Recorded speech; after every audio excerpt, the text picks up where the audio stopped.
మీ సేవా సెంటర్ల వద్ద జనం బారులు, రేషన్ కార్డు దరఖాస్తు కోసం గంటల తరబడి క్యూ లైన్లు, ప్రజాపాలనలో అప్లై చేసుకున్న వాళ్ళు మళ్లీ దరఖాస్తు, మొరాయిస్తున్న సర్వర్లు, ఇతర సేవలపైన ప్రభావం. కొత్త కార్డులకు ఎప్పుడైనా అప్లై చేసుకోవచ్చు, ఎలాంటి లాస్ట్ డేట్ లేదని అధికారుల వెల్లడి. ప్రజాపాలనలో అప్లై చేసుకున్న వాళ్ళు మళ్ళీ దరఖాస్తు చేసుకోండి. మరి మీ మీద నమ్మకం ఏడిది?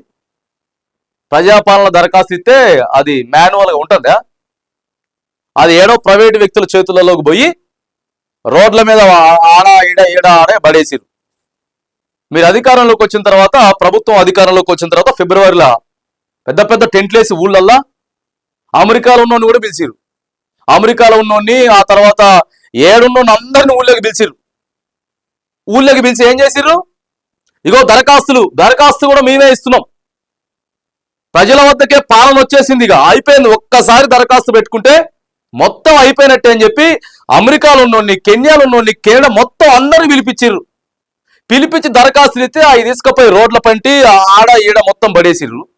ఆ తర్వాత మళ్ళీ దరఖాస్తులు పెట్టిండ్రు, మొన్న దరఖాస్తులు పెట్టారు. ఇప్పుడు ఆన్లైన్లో పెట్టుకున్నా కనీసం ఆ ఆన్లైన్ రిసిప్ట్ ఉంటుందని చెప్పి 100, 200, 300, 400 మీ సేవా సెంటర్లలో రేషన్ కార్డులు ఇచ్చేది ఎప్పుడు ఏమో కానీ ఇప్పుడు మొత్తం అదే ట్రెండింగ్. మొన్నటి నుంచి రేషన్ కార్డుల కోసం మళ్ళీ దరఖాస్తులు. ఎన్నిసార్లు దరఖాస్తులు పెట్టుకోవాలని అడుగుతా ఉన్నారు. కేవలం ఈ ప్రభుత్వం వచ్చి రేషన్ కార్డుల మీద కేసీఆర్ ఉన్నప్పుడు కూడా పెట్టారు, చాలాసార్లు పెట్టారు. గయటే వీక్ని ఇప్పటికో 3-4 సార్లు దరఖాస్తులు పెట్టారు. అసలు వస్తుందా రేషన్ కార్డు? రేషన్ కార్డు ఇచ్చే ఆలోచన ప్రభుత్వానికి ఉందా? అసలు ప్రభుత్వానికి రేషన్ కార్డులు ఇచ్చే ఆలోచన ఉందా? లాస్ట్ డేట్ అయితే లేదట. మరి కాకపోతే మీ సేవా సెంటర్లలో క్యూ లైన్లలో అవి ఏమో మొరాయిస్తా ఉన్నాయి. ఆ ప్రజాపాలన దరఖాస్తులోనే ఓ 3 విడతలుగో, ఓ 4 విడతలుగో, ఇగో మొత్తం మనం ఒక 5 లక్షల దరఖాస్తులు, 5 లక్షల రేషన్ కార్డులు ఇవ్వాలి. ఇగో ఇప్పుడు 1,00,000 మందికి ఇస్తా ఉన్నాం. మళ్ళీ ఒక 6 నెలల తర్వాత, లేకపోతే 3 నెలల తర్వాత సింగిల్ ఎవరైతే ఉందో వాళ్ళని ఫ్యామిలీలో కలుపుతాం.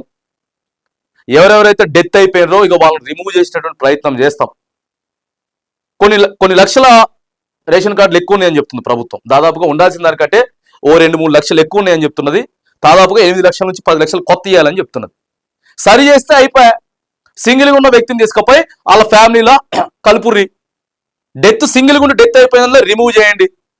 ఆ ఫుడ్ సెక్యూరిటీ కార్డు, ఆ నెంబర్ని క్యాన్సిల్ చేయండి. ఇగో ఇది చేయడానికి ఎంత ఆరాటం. మళ్ళీ ఇచ్చేటటువంటి ఏవైతే ఉన్నాయో పథకాలు రేషన్ కార్డుకు అనుసంధానమై ఉంటుంది. ఉంటుంది. వీళ్ళేమో రేషన్ కార్డులు ఇయ్యరు. అనర్హులు ఎవరైతే ఉన్నారో వాళ్ళని తొలగించరు. ఈ చేయాల్సినటువంటి ప్రక్రియ simple. Food security department simple గా చేసేటటువంటి ప్రక్రియ. 1 నెల రోజులు కూర్చుంటే మొత్తం ఖతం అయిపోతాయి. ఓ 3-4 లక్షలు రిమూవ్ అయిపోతాయి, ఓ 3-4 లక్షలు కొత్త యాడ్ అవుతాయి. గంతే, అదే చేయాలి. కాకపోతే ఇదంతా నాటకం, డ్రామా. పథకాలు మళ్ళీ ఇవ్వాలి కదా. రేషన్ కార్డు ఉందనుకోండి, మళ్ళా పథకంలో యాడ్ అవుతుంది, ప్రభుత్వానికి ఆర్థిక భారం అవుతుంది. ఇవన్నీ కానీ ఒక్క రోజులో పెంచుతారు. బీర్ల రేట్లు, కోటర్ల రేట్లు ఒక్కటే రోజు. రేషన్ కార్డు ఇవ్వడానికి సంవత్సరాల జాప్యం. మందు రేట్లు ఒకటే రోజు. ఎక్సైజ్ శాఖ ఈ రోజు జీవో పాస్ చేసింది. ఈ రోజు అర్ధరాత్రి, రేపు పొద్దుగాల నుంచి వెళ్ళి షురువుగా 700 కోట్ల ఆదాయం ప్రభుత్వానికి రేట్లు పెంచడం వల్ల. అది మాత్రానికి విత్ ఇన్ సెకండ్స్ లో అయిపోద్ది. అది మాత్రానికి ఇగో ఈ మాత్రానికి జాప్యం. ఈ ప్రభుత్వాలు ఆడేటటువంటి డ్రామాలు ప్రజల పట్ల.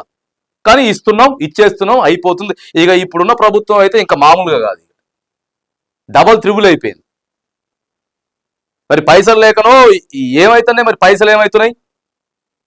గతంలో కూడా పైసలు వచ్చినాయి కదా, మరి ఇప్పుడు పైసలు ఏమవుతున్నాయి? ఢిల్లీలో బిల్డింగ్లు కట్టుకోవడానికి, ఢిల్లీలో ఎన్నికల ఖర్చుకి, ఆ తర్వాత మహారాష్ట్రలో ఎన్నికల ఖర్చుకి, వేరే రాష్ట్రాలలో ఎన్నికల ఖర్చుకి తెలంగాణ పైసలు పోతున్నాయా? అన్ని బేస్ చేసుకొని ఉంటాయి. ఇక్కడ జరిగేటటువంటి పరిపాలన బేస్ చేసుకుని ప్రతి ఒక్కటి ఆధారపడి ఉంటుంది. ఇక ఇదే కథ మళ్ళా మొదలుకు వచ్చింది. రేషన్ కార్డుల మీద కథ మళ్ళీ మొదలుకు వచ్చింది. మళ్ళీ కొత్త దరఖాస్తు, మళ్ళీ కొత్త డౌట్లు, కొత్త సమస్యలు. ఎక్కడున్న గొంగడ అక్కడే ఉన్నది. రేషన్ కార్డుల ప్రక్రియ 1 సెకండ్ కూడా ముందుకు పోలేదు.